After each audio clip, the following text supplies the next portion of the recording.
مٹی پر سونے والا شہنشاہ قیصر روم نے حالات کا جائزہ لینے کے لیے اپنے ایک آدمی مدینے میں بھیجا۔ وہاں پہنچ کر وہ کسی سے پوچھنے لگا، آپ کے شہنشاہ معظم کہاں ہیں؟ ہم لوگ شہنشاہ، محل اور معظم جیسے الفاظ سے بالکل نا آشنا تھے، آپ یہ بتائیں کہ ملنا کس سے ہے؟ کہا، مسلمانوں کے بادشاہ سے۔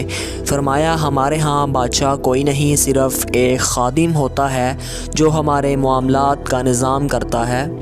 اس کا نام عمر ہے اور وہ محل میں نہیں بلکہ گارے کے ایک جھونپڑے میں رہتا ہے اور اس وقت کہیں مزدوری کر رہا ہوگا۔ رومی یہ سن کر بہت حیران ہوا اور آپ کی تلاش میں چل پڑا۔ ذرا آگے جا کر دیکھا کہ عمر سر کے نیچے درا رکھ کر مٹی پہ سوئے ہوئے ہیں۔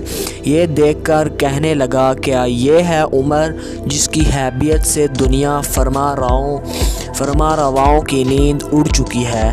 اے عمر، تم نے انصاف کیا اور تمہیں گرم ریت پر بھی نیند آ گئی۔